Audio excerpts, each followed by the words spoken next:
தர்பூசணி தர்பூசணி ஐயா வாங்க அம்மா வாங்க தர்பூசணி தர்பூசணி நான் எவனும் வரமாட்டான் டேய் நாயே காய் வாங்கிக்கான் இது தர்பூசணி வாங்கினா சம்மர் சேலிங்கு உடம்புக்கு கூலிங்கு மூளைக்கு கேடு உடம்புல சூடு எது வந்தாலும் உடனே குறைக்கும் சரி எவ்வளவு காய? 1 100 ரூபாய் 2 30 ரூபா. இது 1 100 ரூபாய் 2 30 ரூபாவா? நல்லா ஆஃபர் இருக்குது. இந்த 2 கொடு. கொடுக்குறேன். என்னண்ணா யோ 2 பீஸ் தான் 30 ரூபாயா? பின்ன முழு காய 30 ரூபாய்க்கு 2 கொடுப்பாங்க. அப்புறம் அவள் தான் போக வேண்டியதா துண்ட போடணும். யோ 30 ரூபாய்க்கு 2 காய் கொடுக்கலாம் குடியா? 30 ரூபாய்க்கா? நோ நான் உன் சொல்ற நல்லா கேளு. என்ன முட்டையில இருந்தா கோழி வருது, கொட்டையில இருந்தா தர்பூசணி வருது.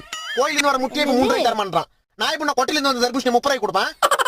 இது அப்ப காசு கொடு, நான் கிளம்புறேன். நோ இது அயோத்தியில விளைஞ்ச ஆபத்தான தர்பூசணி. கடை வரைக்கும் வந்துட்டு காசு கொடுத்து வாங்காம போனா கொஞ்ச நாள்ல உடம்பெல்லாம் நோவாயிடும், போக போக சங்கடம் இல்லாத சாவாயிடும். என்னப்பா சொல்ற? ஆமா இந்தப்பா நான் நம்பிட்டேன். இந்த ஒண்ணு கொடு. இந்தா 2 கிலோ வாங்கு.